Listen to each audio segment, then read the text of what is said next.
اثر مرکب، آغاز جهشی در زندگی، موفقیت و درآمد شما. نوشته دارن هاردی. مقدمه. این کتاب درباره موفقیت است و آنچه برای دستیابی به موفقیت واقعاً لازم است. وقت آن رسیده که کسی این موضوع را رک و راست به شما بگوید. مدتی طولانی است که به بازی گرفته شده اید و فریب خورده اید. هیچ فرمول مخفی، نوشداروی سحرآمیز یا راه حل سریعی برای موفقیت وجود ندارد. شما هیچ وقت با روزی 2 ساعت وقت گذراندن در اینترنت به درآمد 200,000 دلاری نمی رسید. هیچ وقت نمی توانید 15 کیلوگرم از وزنتان را در 1 هفته کم کنید. با مالیدن 1 کرم روی صورتتان 20 سال جوانتر نمی شوید. نمی توانید با خوردن 1 قرص زندگی زناشویی‌تان را درست کنید و موفقیت با دوام و پایدار را هم با هر برنامه‌ای که برای واقعی بودن بسیار عالی به نظر می رسد به دست نمی آورید. خیلی خوب می شد اگر می توانستید موفقیت، شهرت، عزت نفس، روابط خوب، سلامتی و آسایش و رفاه خودتان را در یک بسته ظریف و زیبای صدفی از فروشگاه محله‌تان بخرید. ولی موفقیت در این دنیا اینطوری به دست نمی آید. ما دائم با ادعاهای مهیج فزاینده‌ای درباره پولدار شدن، خوش‌اندام شدن، جوانتر شدن، جذابتر شدن و غیره بمباران می‌شویم و معمولاً همه آنها ادعاهای یک شبه با تلاش کم و پرداخت مثلا فقط $39.95 هستند. این پیام‌های بازاریابی تکراری احساس و درک ما را درباره آنچه که برای رسیدن به موفقیت لازم است تحریف می‌کنند. ما بینشمان را درباره اصول ساده اما عمیقی که برای موفقیت لازم و ضروری هستند از دست داده ایم. من از این موضوع خسته و کلافه شدم. دیگر نمیتوانم کنار بنشینم و ببینم که این پیام‌های بی‌معنی و نابخردانه مردم را منحرف می‌کنند. من این کتاب را به این خاطر نوشتم که شما را برگردانم به اصول اولیه. میخواهم به شما کمک کنم تا از این اغتشاش و در هم ریختگی خلاص شوید و روی همان اصول اساسی تمرکز کنید که واقعاً مهم هستند. شما می توانید بلافاصله اصول موفقیت اثبات شده با زمان و تمرین هایی را که در این کتاب است به کار ببندید تا نتایجی پایدار و قابل سنجش را به وجود آورید. میخواهم به شما یاد دهم که چگونه قدرت اثر مرکب را مهار کنید. همان سیستم عاملی که زندگی شما را اداره می کند. چه در جهت بهتر شدن و چه در جهت بدتر شدن. اگر از این سیستم به نفع خودتان استفاده کنید، واقعاً می توانید تحولات چشمگیری را در زندگیتان به وجود آورید. احتمالاً این جمله را شنیده اید. به هر چیزی که به آن فکر کنید می توانید برسید. خب البته فقط در صورتی که بدانید چگونه. اثر مرکب راهنمایی عملی است که به شما یاد می دهد چگونه در استفاده از این سیستم مهارت پیدا کنید. وقتی ماهر شوید دیگر هیچ چیزی یا هیچ هدفی وجود ندارد که نتوانید آن را به دست آورید. از کجا می‌دانم که اثر مرکب تنها فرایند مورد نیاز شما برای رسیدن به اوج موفقیت است؟ اول اینکه من این اصول را در زندگی شخصی خود به کار بستم. از این متنفرم که نویسندگان سنگ شهرت و ثروت خودشان را به سینه میزنند، ولی مهم است که بدانید من از تجربه‌های شخصی خودم صحبت می‌کنم.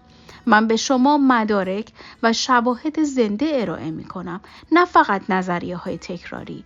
همانطور که آنتونی رابینز پیش از این اشاره کرد، من از تلاش‌هایم در کسب و کار به موفقیت‌های قابل توجهی رسیدم، به این خاطر که آن را آگاهانه با اصولی که در این کتاب می‌خوانید ساختم. در 20 سال گذشته خیلی جدی در مورد موفقیت و پیشرفت شخصی مطالعه کردم. صدها هزار دلار را صرف آزمایش و بررسی ایده ها، ابتکارها و فلسفه های مختلف کردم. تجربیات شخصی من ثابت کردند که مهم نیست چه چیزی یاد میگیرید یا از چه استراتژی یا تاکتیکی استفاده میکنید. موفقیت در نتیجه سیستم عامل اثر مرکب به دست میآید. دوم اینکه در 16 سال گذشته من یکی از رهبران صنعت موفقیت و پیشرفت شخصی بودم و با رهبران متفکر، سخنران و نویسندگان محبوب زیادی هم فکری کردم. به عنوان یک سخنران و مشاور 10,000 کارآفرین را آموزش دادم و مربی رهبران کسب و کار، مدیران عامل و آدم‌های فوق‌العاده موفق بیشماری بودم. از بین هزاران مطالعه موردی، چیزهایی را که مؤثر هستند و چیزهایی را که به کار نمی آیند، خلاصه و استخراج کردم. سوم اینکه به عنوان ناشر مجله موفقیت هزاران مقاله دریافتی و کتاب را غربال می کنم و در روند انتخاب کارشناسانی که در مجله با آنها مصاحبه می کنیم شرکت می کنم و تمام مطالبشان را می خوانم. هر ماه تقریباً با 1.5 جین از کارشناسان برجسته و نخبه درباره عناوین و موضوعات مختلف مربوط به موفقیت مصاحبه می کنم و بهترین ایده ها و تفکراتشان را بیرون می کشم. هر روز و در طول روز در حال خواندن، مرتب کردن، فیلتر کردن و شنا در اقیانوس اطلاعات مربوط به موفقیت و پیشرفت شخصی هستم. منظورم این است که وقتی شما چنین دیدگاه کامل و جامعی درباره این صنعت دارید و در ضمن از مطالعه آموزه‌ها و عادت‌های بعضی از موفق‌ترین آدم‌های جهان به خردمندی رسیده اید، هوشیاری شگفت‌انگیزی در شما به وجود می‌آید. حقایق اصولی نامشهود مثل کریستال شفاف و روشن می‌شوند. با دیدن، خواندن و شنیدن خیلی از این حقایق دیگر توسط تبلیغات دروغین یا فرستاده‌های خودمدعا با ادعای جدیدترین دستاورد علمی فریب نمیخورم. دیگر هیچ کسی نمیتواند تقلب به من بفروشد. من از دیدگاه‌های مرجع زیادی مطلع هستم. راه‌های خیلی زیادی را طی کردم و از روش‌های سختی به حقایق رسیدم. همونطور که مربی من و فیلسوف بزرگ کسب و کار جیم ران گفته است، هیچ اصول جدیدی وجود ندارد. حقیقت چیز جدیدی نیست، بلکه موضوعی قدیمی است. شما باید نسبت به آن مردی که میگوید بیا اینجا میخواهم عتیقجات ساخته خودم را به شما نشان بدهم، مشکوک باشید. نه، شما نمیتوانید یک عتیقه بسازید. این کتاب درباره مطالبی است که واقعاً مهم هستند و هیچ گونه مطالب اضافی و بیهوده‌ای در آن وجود ندارد. چه چیزهایی واقعاً کارساز واقع می شوند و به کار می آیند؟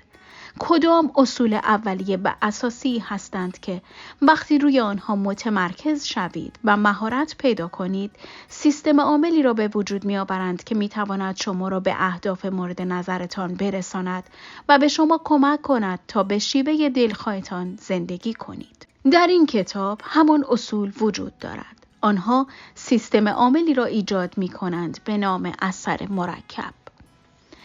قبل از اینکه ادامه کتاب را بخوانید یک هشدار می‌دهم. کسب موفقیت سخت است. این فرایند پرزحمت، ملال‌آور و بعضی وقتها حتی خسته کننده است.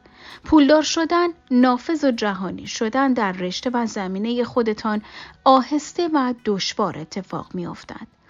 اشتباه برداشت نکنید. با پیروی از این اصول و مراحل تقریباً بلافاصله نتایج آن را در زندگیتان می‌بینید. ولی اگر از کار، نظم و تعهد گریزان هستید، همان بهتر پای تلویزیون بنشینید و به تبلیغاتی که سرشار از شعارها و وعده‌های موفقیت یک شبه مشتری پسند هستند، امید ببندید. البته اگر یک کارت اعتباری پر از پول دارید. حرف آخر این که شما همین حالا تقریباً تمام چیزهایی را که برای موفقیت می‌خواهید می‌دانید. شما به یادگیری چیزهای بیشتر احتیاجی ندارید. اگر کل چیزی که می‌خواهیم داشتن اطلاعات بیشتر بود، پس هر کسی که به اینترنت دسترسی دارد باید در یک عمارت مجلل زندگی کند و عضلاتی پولادین داشته و کاملاً خوشحال و سعادتمند باشد. اطلاعات جدید یا بیشتر چیزی نیست که شما به آن احتیاج دارید، بلکه شما یک برنامه عملی جدید می‌خواهید.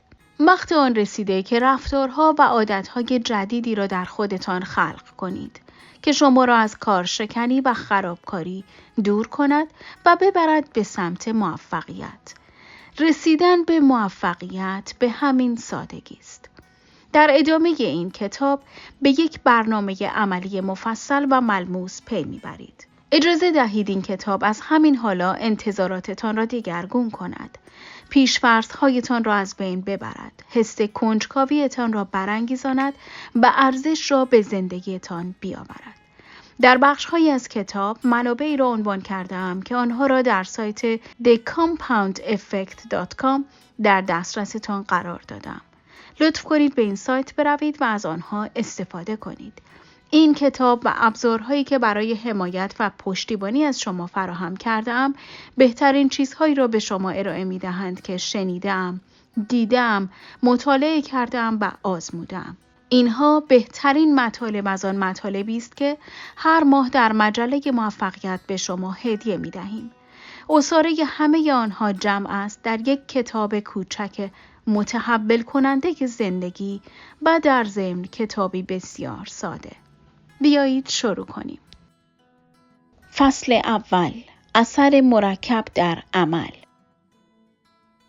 آیا شنیده اید که میگویند آنکه آهسته و پیوسته برود برنده می شود؟ آیا داستان لاک‌پشت و خرگوش را شنیده اید؟ خانم ها، آقایان، من مثل آن لاک‌پشت هستم. اگر به من وقت کافی دهید، هر کسی را در هر زمانی و در هر رقابتی شکست می دهم. چرا؟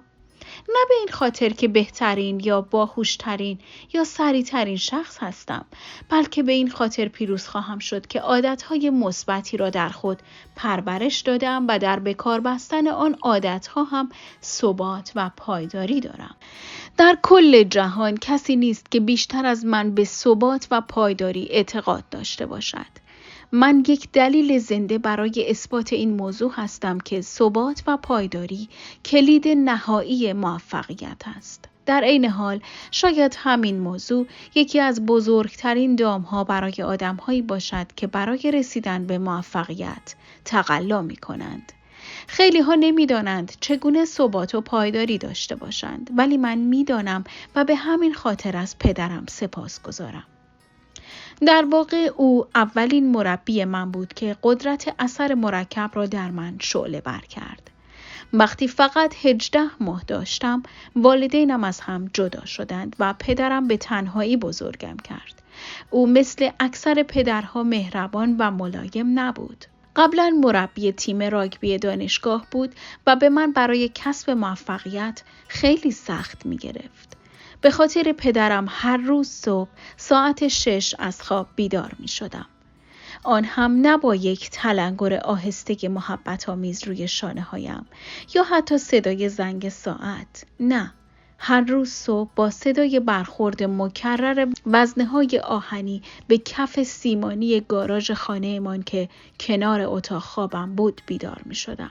بیدار شدنم مثل افتادن از یک ساختمان 10 طبقه بود. پدر یک تابلوی بزرگ نابرده رنج گنج میسر نمی شود روی دیوار گاراژ نصب کرده بود و در حالی که ورزش می کرد به آن خیره می شد. هوای بارانی، برفی یا آفتابی فرقی به حالش نداشت. هر صبح با گرمکن ورزشی قدیمیش آنجا بود. هرگز یک روز را هم از دست نمی داد. می توانستید ساعتتان را طبق تمرینات روزانه او تنظیم کنید. در مقایسه با یک خانه‌دار و باغبان کارهای به مراتب بیشتری داشتم. وقتی از مدرسه برمیگشتم همیشه فهرستی از کارهایی که باید انجامشان میدادم به من خوش آمد میگفتند. کندن علفهای هرز، جمع کردن برگهای خشک، تمیز کردن گاراژ، گردگیری و جارو کردن خانه، شستن ظرفها و هر چیزی که فکرش را بکنید. در ضمن کسب نمره‌های پایین در مدرسه به هیچ عنوان تحمل نمی‌شد. همین بود که بود. پدرم هیچ بهانه‌ای را نمی‌پذیرفت. هیچ وقت اجازه نداشتیم به خاطر مریضی در خانه بمانیم و به مدرسه نرویم، مگر اینکه واقعاً استفراغ می‌کردیم، خونریزی داشتیم یا استخوانمان بیرون زده بود. عبارت استخوان بیرون زدن از روزهای مربیگریش در تیم راگبی دانشگاه باقی مانده بود. بازیکنان تیمش می‌دانستند که اجازه ندارند از بازی بیرون بیایند، مگر اینکه دچار مصدومیت جدی شده باشند. یک بار مهاجم تیمش شانه بندش را بیرون آورد و نشان داد که استخوان ترقوه‌اش بیرون زده است. فقط آن موقع بود که پدرم اجازه داد از زمین بیرون بیاید. یکی از فلسفه‌های اصلی پدرم این بود: اصلاً اهمیتی ندارد که چقدر باهوش هستید. باید نداشتن تجربه، مهارت، هوش یا توانایی‌های ذاتی را با تلاش زیاد و سخت کوشی‌تان جبران کنید.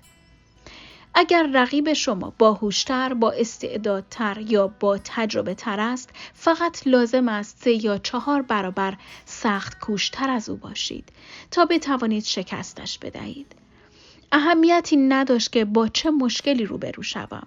او به من یاد داد در هر زمینه‌ای که شرایط نامساعدی داشتم، مشکل را با تلاش زیاد جبران کنم.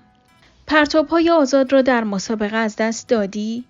1000 پرتاب آزاد در هر روز و به مدت 1 ماه انجام بده. در دریبل زدن با دست چپ مشکل داری؟ دست راست رو به کمرت ببند و روزی 3 ساعت دریبل تمرین کن. در درس ریاضی نمره پایین گرفتی؟ بنشین و 1 سر ریاضی بخوان. به کلاس خصوصی برو و تمام تابستان را زحمت بکش تا در امتحان نمره خوبی بگیری.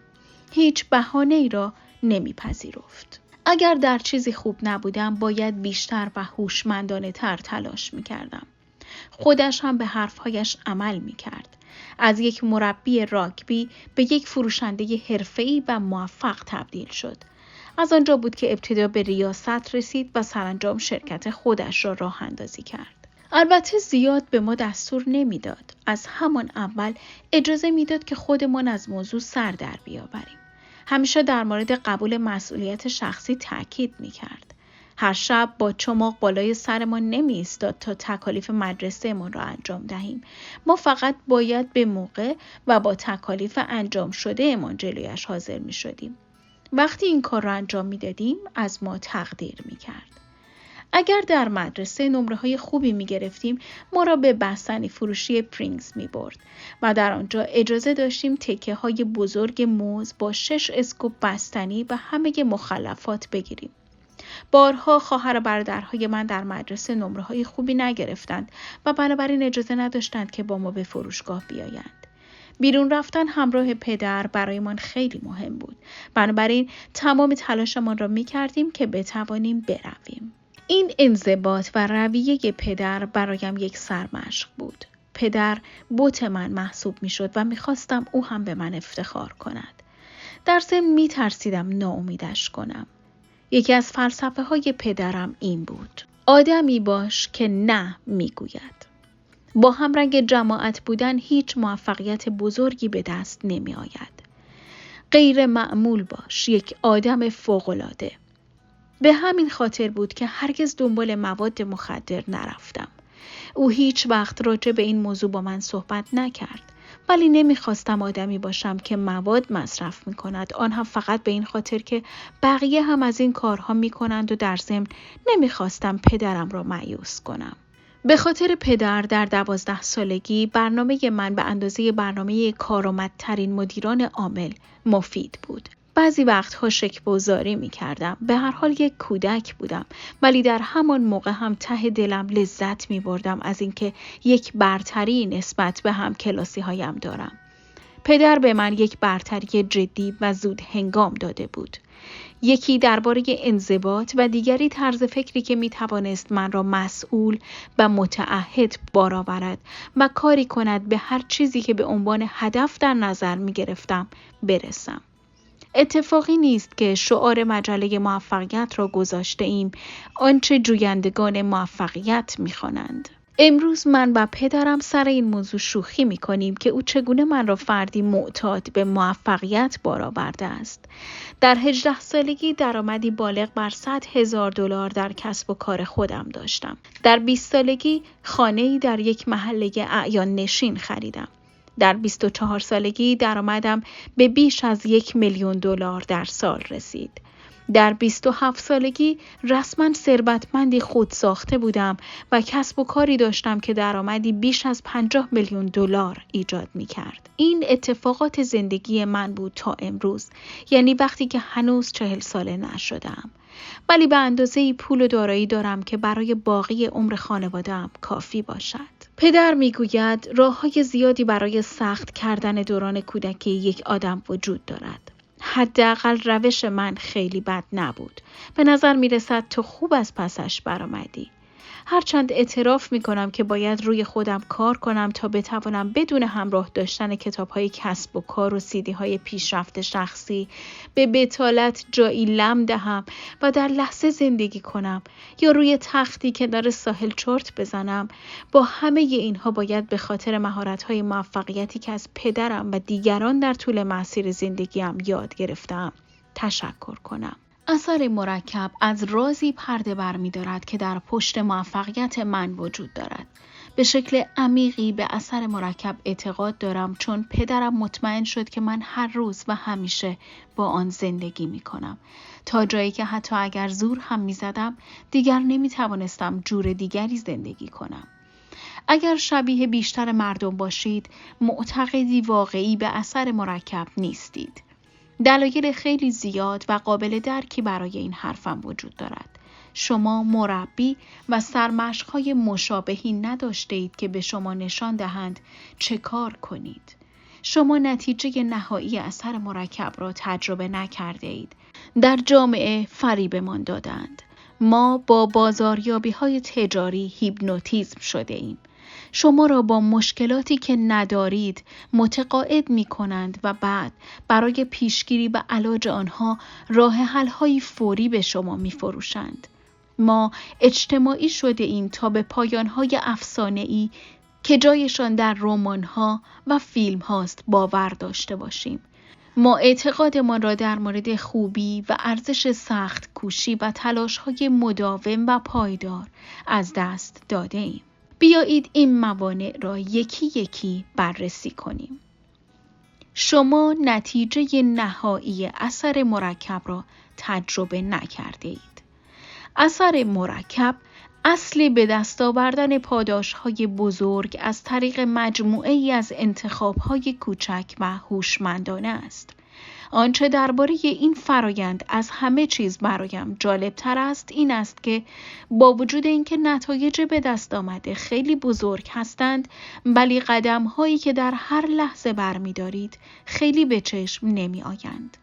می‌توانید از این استراتژی برای بهبود وضع سلامتیتان استفاده کنید یا برای بهبود روابط یا وضعیت مالی یا هر چیز دیگری که می خواهید و این تغییرات آنقدر جزئی هستند که تقریباً نامحسوس محسوب می شوند.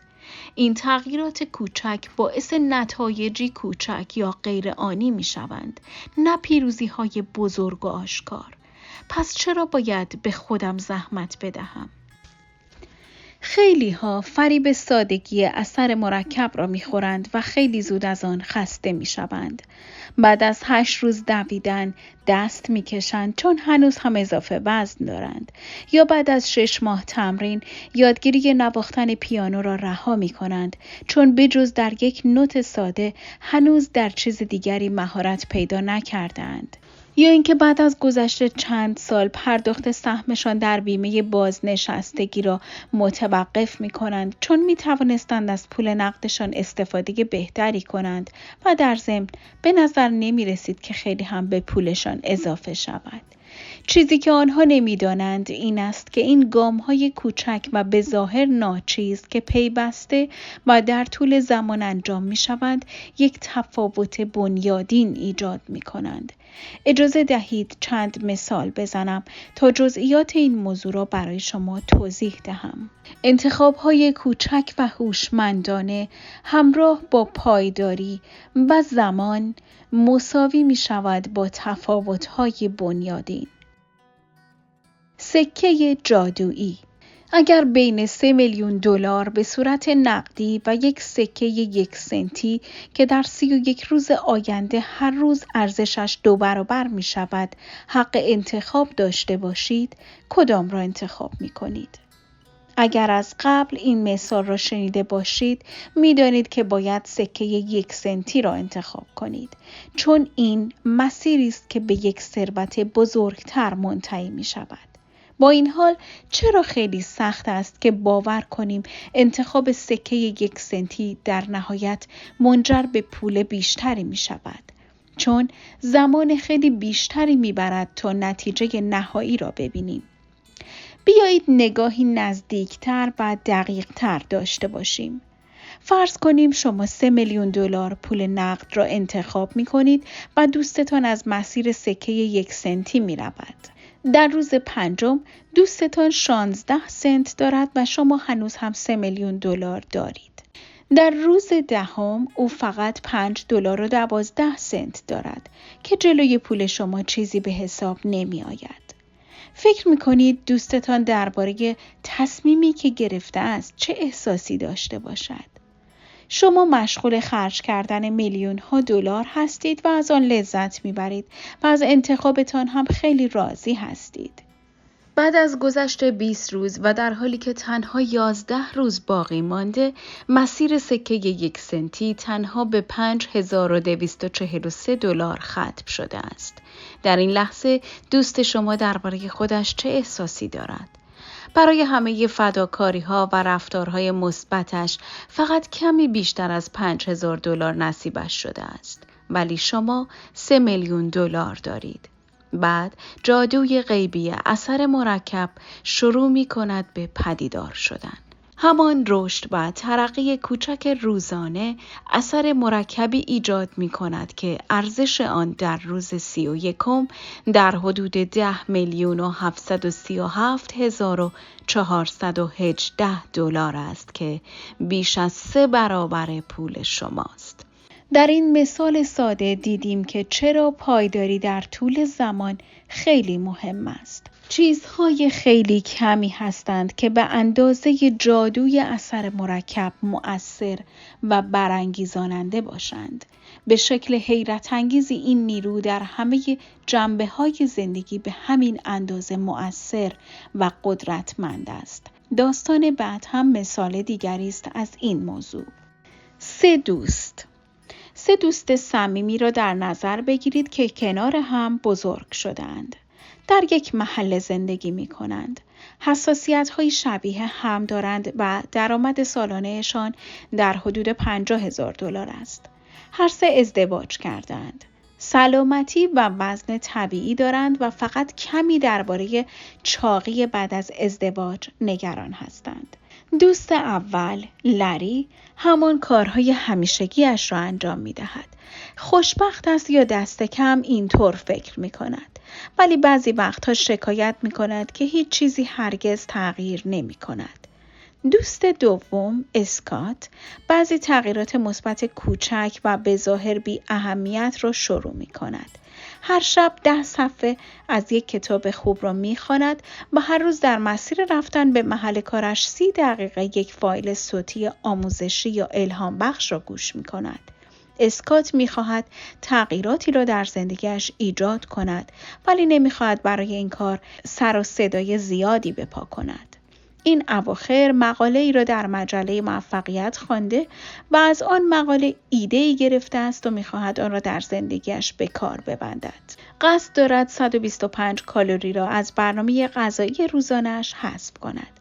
البته این موضوع بزرگی نیست. این کار با یک فنجان برشتو کمتر یا استفاده از یک بطری آب گازدار به جای یک لیوان لیموناد یا استفاده از سس خردل به جای سس مایونز برای ساندویچ هایش امکان پذیر است.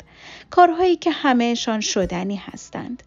علاوه بر این او به اندازه تقریباً 2000 گام اضافی کمتر از 1 مایل پیاده روی را به برنامه روزانه‌اش اضافه کرده. اینها فعالیت‌های جدی نیستند که نیاز به شجاعت یا تلاش زیادی داشته باشند. کارهایی هستند که هر کس می‌تواند انجام دهد. ولی اسکات مصمم است که این کارها را انجام دهد. او می‌داند با اینکه این کارها ساده هستند ولی ممکن است به آسانی وسوسه شود که از انجامشان صرف نظر کند.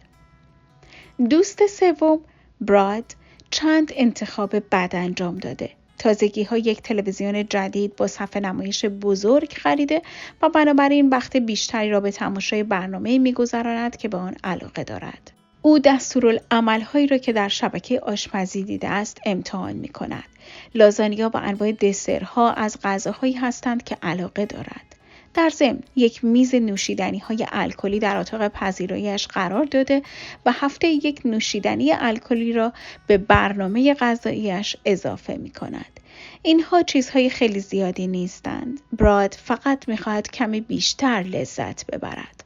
در آخر ماه 5 هیچ تفاوت مشهود و محسوسی بین لری، اسکات و براد وجود ندارد. اسکات هر شب کمی کتاب می‌خواند و هر روز در مسیر رفتن به محل کارش به فایل‌های صوتی گوش می‌دهد. براد از زندگیش لذت می‌برد و کار کمتری انجام می‌دهد و لری هم همان کارهای همیشگی‌اش را می‌کند. هرچند هر کدام الگوهای رفتاری خودشان را دارند ولی 5 ماه به اندازه کافی طولانی نیست که هر گونه افت یا بهبود واقعی در وضعیت و موقعیتشان ایجاد کند. در واقع اگر وزن این 3 نفر را روی یک نمودار رسم می کردیم با خطای گرد کردن 0 مواجه می شدیم. یعنی هر 3 کاملا هم اندازه و هم وزن به نظر می رسیدند. در انتهای ماه 10 هنوز هم نمی توانیم تغییرات قابل توجهی را در زندگیشان ببینیم. وقتی به انتهای ماه 18 می رسیم تفاوت‌های جزئی ولی قابل اندازه‌گیری در این 3 دوست ظاهر می شود. ولی حدود ماه 25 تفاوت‌های آشکار و واقعاً قابل اندازه‌گیری نمایان شدند. در انتهای ماه 27 تفاوت‌های بزرگ و فاحشی بین آنها وجود دارد و در ماه 31 تغییرات و تفاوت‌های آنها تکان دهنده هستند و شگفت‌انگیز. حالا براد چاق است در حالی که اسکات آراسته و خوش‌اندام محسوب می شود.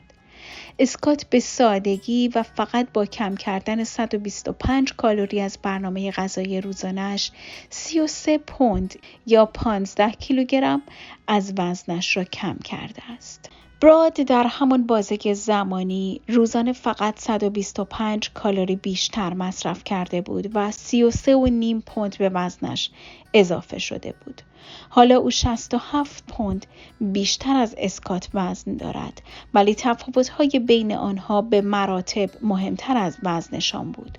اسکات تقریباً 1000 ساعت از وقتش را در خواندن کتاب‌های خوب و گوش کردن به فایل‌های صوتی پیشرفت شخصی سرمایه‌گذاری کرده بود و با به کار بستن دانشی که به دست آورده بود ترفیع شغلی گرفته بود و حقوقش هم بیشتر شده بود. بهتر از همه اینها این که زندگی زناشویی‌اش هم بهتر شده بود و روابط گرم و صمیمانه با همسرش داشت. براد چطور؟ از کارش ناراضی بود و زندگی زناشویی‌اش هم پر از مشکلات بود و در معرض خطر. و لری تقریباً همان جایی بود که 2.5 سال پیش هم در آنجا قرار داشت، جز اینکه حالا از زندگی بیشتر شکایت می‌کرد. قدرت خارق العاده اثر مرکب به همین سادگی است. آنهایی که اثر مرکب را به نفع خودشان به کار می‌گیرند در مقایسه با همتایانشان که اجازه می‌دهند اثر مرکب علیهشان باشد تفاوت‌های باور نکردنی دارند. اثر مرکب معجزه آسا به نظر می رسد. شبیه جادوست یا جهشی کوانتومی.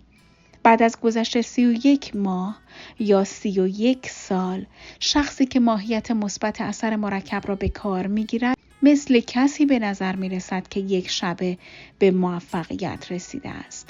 در واقع موفقیت عمیق او نتیجه انتخاب‌های کوچک و هوشمندانه است که در طول زمان و با پایداری انجام شدند. اثر موجی. می‌دانم که در مثال بالا نتایج خیلی چشمگیر به نظر می‌رسند، ولی در واقع موضوع حتی عمیق‌تر از این حرف است. واقعیت این است که حتی یک تغییر کوچک می‌تواند اثر قابل توجهی داشته باشد و یک اثر موجی ناخواسته و غیر منتظره به وجود آورد. بیایید یکی از عادتهای بده مثل عادت خوردن غذاهای چرب به صورت مکرر براد را خیلی موشکافانه بررسی کنیم تا بهتر درک کنید که اثر مرکب چگونه میتواند به نحوی منفی اثر کند و با ایجاد یک اثر موجی کل زندگیتان را تحت تأثیر قرار دهد. براد از روی دستورالعملی که از شبکه آشپزی یاد گرفته بود شیرینی مافین میپخت. او به خودش میبالید و خانواده‌اش هم شیرینی‌هایش را دوست داشتند و به نظر میرسید که تحسین همه را برانگیخته بود. او دائم مافین و شیرینی‌های دیگر میپخت. عاشق شیرینی پزی و دستپخت خودش بود و بیش از اندازه شیرینی میخورد. ولی آنقدر زیاد نبود که کسی متوجه شود. به هر حال این غذای اضافی شبها براد را بدخواب میکرد و صبحها هم با خستگی از خواب بیدار میشد و همین باعث میشد که کمی بدخلق شود. این کمخوابی و بدخلقی روی عملکرد براد در شغل و محیط کارش اثر گذاشت. او بهره‌وری کمی داشت و در نتیجه بازخورد منفی و دلسرد کننده ای از رئیسش می گرفت. در انتهای روز هم از شغلش ناراضی بود و انرژیش کامل تحلیل رفته بود که باعث می شد مسیر برگشت به خانه هم طولانی تر و پر دغدغه تر از همیشه به نظر برسد. همه اینها باعث می شدند که بیشتر به غذا روی آورد. استرس یکی از دلایل پرخوریش بود. کمبود انرژی باعث شد که براد نسبت به قبل تمایل کمتری داشته باشد که با همسرش پیاده روی کند. فقط احساس می‌کرد که علاقه‌ای به پیاده روی ندارد. همسرش از دست رفتن و کمبود زمانهای با هم بودنشان را احساس می‌کرد و این بیمیلی و بی‌حوصلگی او را به خودش می‌گرفت. با حضور کمتر در فعالیت‌های مشترک با همسرش و در ضمن ورزش نکردن و استشمام نکردن هوای تازه، بدن براد دیگر هورمون اندورفین را که باعث شادی و اشتیاق می‌شود ترشح نمی‌کرد. در نتیجه از آنجایی که براد دیگر احساس شادمانی نداشت، شروع کرد به عیب‌جویی از خودش و دیگران و تعریف و تمجید از همسرش را کنار گذاشت و از آنجایی که هیکلش چاق و بدفرم شده بود، اعتماد به نفسش را از دست داد و احساس جذابیت کمتری می‌کرد و کمتر برای روابط عاشقانه با همسرش تحریک می‌شد. براد متوجه نبود که این نداشتن انرژی و کمبود محبت و علاقه نسبت به همسرش چگونه روی زندگی زناشویی‌اش اثر می‌گذارد. فقط می‌دانست که احساس کج‌خلقی و عصبانیت می‌کند. او شروع کرد به وقت تلف کردن با تماشای برنامه‌های دیر وقت و شبانه تلویزیون. چون کار راحتی بود و توجهش را از موضوعات اصلی منحرف می‌کرد. با احساس دوری و فاصله همسر براد شروع کرد به گلایه و در ضمن نیازهای عاطفی‌اش بیشتر شد. وقتی این موضوع اثری نگذاشت از لحاظ عاطفی عقب کشید تا از خودش محافظت کند. احساس تنهایی می کرد. در نتیجه انرژیش را متوجه کارش کرد و وقت بیشتری را با دوستان و همکارانش صرف می کرد تا نیازش را به همراهی و همصحبتی با دیگران رفع کند. مردان همکارش شروع کردند به گرم گرفتن با او و این موضوع باعث شد که متوجه شود هنوز جذاب است. او هیچ وقت به براد خیانت نکرد ولی فهمید یک جای کار میلنگد و چیزی سر جایش نیست. براد جای اینکه درک کند انتخاب‌ها و عادت‌های بد او دلیل اصلی مشکلاتشان است، همیشه همسرش را سرزنش می‌کرد و او را مقصر می‌دانست. اینکه جای نگاه کردن به درون خودمان و انجام کارهای لازم برای از بین بردن اشتباهاتمان معتقدیم که مشکل از دیگران است، یکی از اصول معمول در علم روانشناسی است. براد نمیدانست که باید به درونش نگاه کند، چون در شبکه‌های آشپزی و سریال‌های جنایی که علاقه داشت، توصیه‌هایی در مورد روابط دوستانه و پیشرفت شخصی وجود نداشت. با این حال اگر او همان کتاب‌های پیشرفت شخصی را که دوستش اسکات می‌خواند خوانده بود، ممکن بود راه‌هایی یاد گیرد که با آنها عادت‌های منفیش را تغییر دهد. متاسفانه انتخاب‌های کوچک روزانه براد موجی را خلق کرد که در همه جنبه‌های زندگی شخصیش مشکلات و آسیب‌هایی را به وجود آورد. البته اثر همه آن حساب کردن کالری‌های مصرفی و کنکاش‌های فکری روی اسکات برعکس بود. او کسی بود که حالا جایزه رفتارهای مثبتش را می‌گرفت.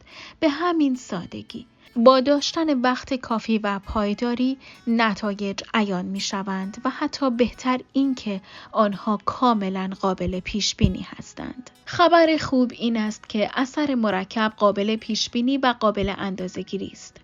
آیا این موضوع باعث دلگرمیتان نیست که بدانید فقط با مجموعه‌ای از قدم‌های بسیار کوچک و داشتن پایداری در طول زمان می توانید بنیان زندگیتان را بهبود ببخشید؟ این کار ساده تر است یا اینکه همه انرژی و قدرتتان را جمع کنید تا کارهای دلیرانه و قهرمانانه انجام دهید، آن هم به قیمت فرسوده کردن خودتان؟ تازه در موقعیت دیگری مجبورید دوباره همه انرژیتان را جمع کنید و باز تلاش کنید که احتمالاً ناموفق خواهد بود. من که حتی از فکر کردن به آن هم خسته و درمانده می شوم، ولی این همان کاری است که مردم انجام می دهند. جامعه ما را جوری شرطی کرده است که به اثر بخشی تلاش های بزرگ به شدت اعتقاد داریم، ولی در واقع قضیه برعکس است. شکل یک را ببینید. زیبایی اثر مرکب در سادگیش است. توجه کنید که در قسمت‌های آغازین نمودار، یعنی ماه‌های اول، نتایج ناملموس و نامشهود هستند، ولی در نهایت تفاوت خیلی زیادی پیدا می‌کنند. در کل مسیر رفتارهای آدم‌ها دقیقاً یکسان به نظر می‌رسند، ولی جادوی اثر مرکب بالاخره شروع به اثرگذاری می‌کند و تفاوت‌های بزرگ در نتایج نهایی به وجود می‌آورد. موفقیت روشی قدیمی. مشکل ترین جنبه اثر مرکب این است که مجبوریم قبل از اینکه بتوانیم نتایج آن را ببینیم، مدت زمانی را به طور پایدار و مؤثر در آن زمینه تلاش کنیم. نیاکان ما این موضوع را می‌دانستند و بنابراین وقتشان را صرف دیدن برنامه‌های تبلیغاتی تلویزیون نمی‌کردند. همان برنامه‌هایی که دائم درباره مسائلی از این دسته صحبت می‌کنند که چگونه در 30 روز اندامی خوش فرم داشته باشیم یا اینکه در 6 ماه یک قلمروی املاک و مستقلات برای خودمان ایجاد کنیم. شرط می‌بندم که نیاکان شما در طول زندگیشان هر 6 روز هفته را با استفاده از مهارت‌هایی که در جوانیشان آموخته بودند، از طلوع تا غروب خورشید کار می‌کردند. آنها می‌دانستند که راز موفقیت سخت کوشی، نظم و عادت‌های خوب است. این موضوع جالب است که در بعضی خانواده‌های ثروتمند بعد از 1 یا 2 نسل ثروت از بین می‌رود. فراوانی خیلی زیاد اغلب منجر به طرز فکری بیشور و شوق می شود که آن هم به نوبه خود یک شیوه زندگی ساکن و بی تحرک به وجود می آورد. به خصوص بچه پولدارها در خطر ابتلا به این قضیه هستند. آنها کسانی نبودند که در وهله اول برای خلق این ثروت انضباط و شخصیتشان را رشد دادند. بنابراین منطقی است که از ارزش آن ثروت یا چیزی که برای محافظت از آن لازم است درک درستی نداشته باشند. بارها این ذهنیت استحقاقی را در بچه پولدارها، ستاره‌های سینما و مدیران عامل شرکت‌ها و یک درجه کمتر در همه کودکان و بزرگسالان دیده ایم. به نظر می رسد مردم ما قدر و منزلت کار و تلاش را فراموش کردند. ما 2 یا 3 نسل از آمریکایی هایی را داشته ایم که در سعادت، ثروت و آسودگی خیال زندگی کردند.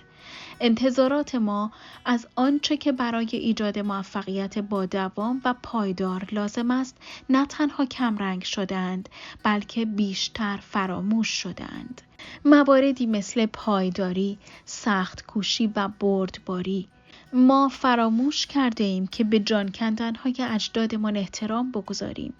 آنها تلاش زیادی می کردند که در زندگیشان نظم و انضباط به وجود آورند، شخصیتشان را مستحکم کنند و برای مبارزه با وضعیت‌های جدید حاضر به یراق باشند. واقعیت این است که از خود راضی بودن به همه امپراتوری‌های بزرگ ضربه زده است.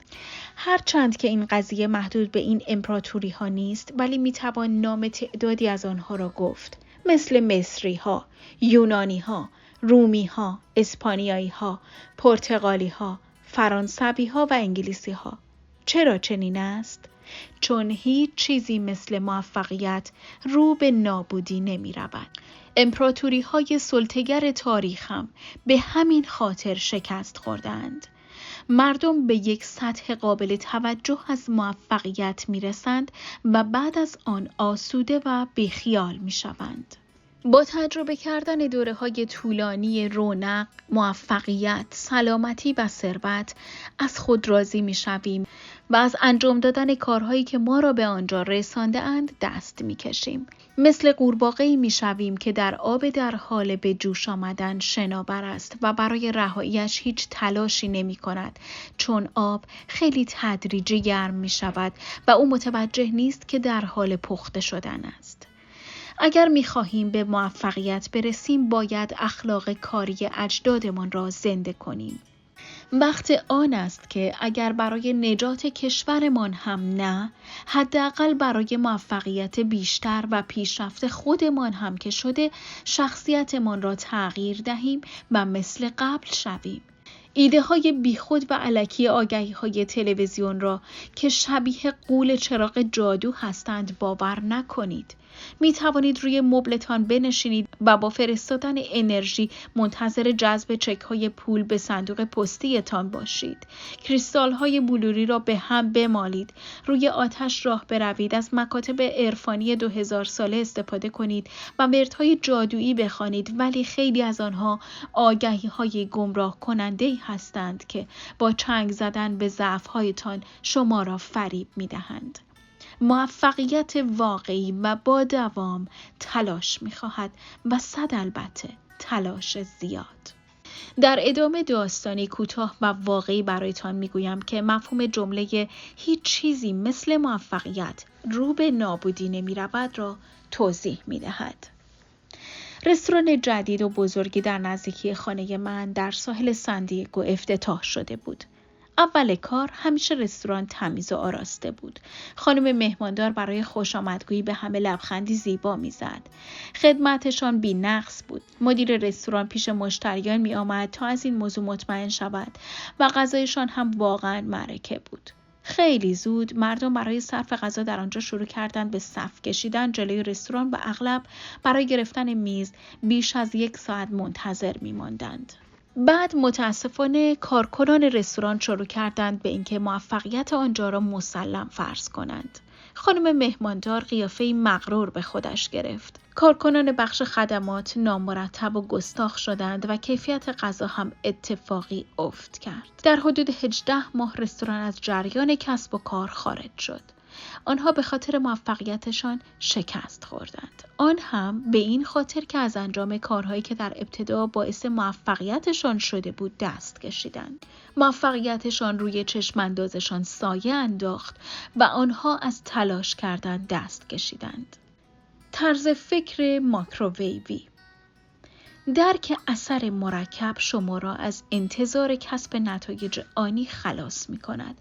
از این اعتقاد که موفقیت باید به همان سرعتی به دست آید که مثلا فست فود حاضر می شود یا مثل یک عینک مطالعه 1 ساعته ساخته می شود یا عکسی که 30 دقیقه‌ای چاپ می شود یا تخم مرغ‌هایی که در ماکروویو می پزند یا آب گرم فوری یا ارسال و دریافت سریع پیام کوتاه از طریق تلفن همراه. این طرز فکر را باید ول کنید. قبول؟ به خودتان قول دهید که یک بار و برای همیشه همه فکر و خیالات شبیه برنده بخت آزمایی شدن را رها کنید و با واقعیت روبرو شوید. چون شما فقط داستانهایی را میشنوید که درباره آن یک برنده صحبت میکنند ولی از آن میلیون ها نفر بازنده حرفی نمیزنند. آن شخصی که میبینید به خاطر برنده شدن در یک شرط بندی شادی میکند یا جلوی یک دستگاه بخت آزمایی بالا پایین میپرد، چیزی از صدها باری که شکست خورده است به زبان نمیآورد. اگر با استفاده از ریاضی احتمال برنده شدن و کسب یک نتیجه مثبت را حساب کنیم، با یک عدد خیلی خیلی کوچک که به 0 گرد می شود روبرو می شویم که نشان می دهد احتمال برنده شدن شما در حد 0 خواهد بود. دانیل گیلبرت، روانشناس هاروارد و نویسنده کتاب شیرجه در خوشبختی میگوید اگر در هر 30 ثانیه یک بازنده مسابقه را در تلویزیون نشان دهیم که در عوض بگوید باختم، حدود 9 سال طول میکشد تا کل بازنده های یک قرعه کشی را نشان دهیم. وقتی شیوه کار اثر مرکب را فهمیدید، دیگر برای راه حل‌های سریع یا شانسی تلاش نخواهید کرد. خودتان را با این باورها گول نزنید که مثلا یک ورزشکار فوق‌العاده موفق زندگیش را صرف هزاران ساعت تمرین‌های خیلی سخت و منظم نکرده است. او برای تمرین کردن صبح‌ها خیلی زود از خواب بیدار می شود و در حالی که دیگران از تمرین کردن دست می کشند به تمرین مداوم ادامه می دهد. او با سختی‌های محض، سرخوردگی از شکست، تنهایی، سخت کوشی و ناامیدی مقابله می کند تا در نهایت به مقام اول می رسد. در آخر این کتاب یا حتی قبل از آن، من فقط می خواهم که از اعماق وجودتان بدانید که تنها راه رسیدن به موفقیت از طریق انجام پیوسته کارهای معمولی، غیر جذاب، غیر مهیج و بعضی وقتها نظم و ترتیب‌های سخت روزانه است که در طول زمان مرکب شده‌اند. در ضمن بدانید که نتایج مد نظر، زندگی دلخواه و شیوه زندگی رؤیایی‌تان وقتی اتفاق می‌افتد که اثر مرکب را به خدمت بگیرید. اگر اصولی را که در این کتاب به آنها پرداخته شده است به کار ببندید، پایانی خوش و افسانه‌ای برای خودتان ایجاد می‌کنید. شکل 2 را ببینید. اثر مرکب همیشه مؤثر است. می توانید انتخاب کنید که آن را به خدمت بگیرید تا برایتان مؤثر واقع شود یا اینکه نادیده‌اش بگیرید و اثرات منفی این اصل قدرتمند را تجربه کنید. مطلقاً مهم نیست که کجای این نمودار هستید. از همین امروز می توانید تصمیم بگیرید به اعمال تغییرات مثبت کوچک و اجازه دهید اثر مرکب شما را جایی ببرد که می خواهید بروید. آیا منظورم را خوب رساندم؟ بسیار خوب. در فصل بعد روی چیزی تمرکز می کنیم که زندگی شما را کنترل می کند.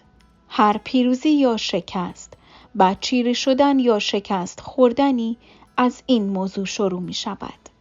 هر کاری که همین حالا در زندگیتان انجام می دهید یا از انجامش سر باز می زنید به خاطر همین موضوع است. اگر یاد بگیرید که تغییرش دهید، در این صورت می توانید زندگیتان را دگرگون کنید. بیایید ببینیم که این موضوع چیست. به خدمت گرفتن اثر مرکب. خلاصه گام‌های عملی. بعضی از بهانه‌هایی را بنویسید که ممکن است به آنها پناه ببرید. مثل به اندازه کافی باهوش نبودن، تجربه نداشتن، آموزش‌های اشتباه، نداشتن تحصیلات کافی و غیره. تصمیم بگیرید که آنها را با سخت کوشی و بهبود شخصی جبران کنید تا بتوانید هر کسی از جمله خود قدیمیتان را شکست دهید. مثل اسکات باشید. نیمدوجین از قدم‌های کوچک و به ظاهر کم اهمیتی را بنویسید که می‌توانید هر روز انجامش دهید. کارهایی که می‌توانند زندگیتان را در یک مسیر کاملاً جدید و مثبت قرار دهند. مثل براد نباشید. بعضی از گام‌های کوچک و به ظاهر کم اهمیتی را بنویسید که می توانید انجام دادنشان را متوقف کنید. کارهایی که ممکن است مثل اثر مرکب عمل کنند ولی در جهت معکوس و نتایج منفی به وجود آورند. فهرستی از مهارت‌ها، دستاوردها و عرصه‌هایی را بنویسید که در گذشته در آنها بسیار موفق بوده اید. ببینید در چه زمانی آنها را مسلم فرض کرده اید و به بهبودشان ادامه نداده اید و در این وضعیت در معرض خطر از خود راضی بودن هستید که آن هم در آینده باعث شکست می شود.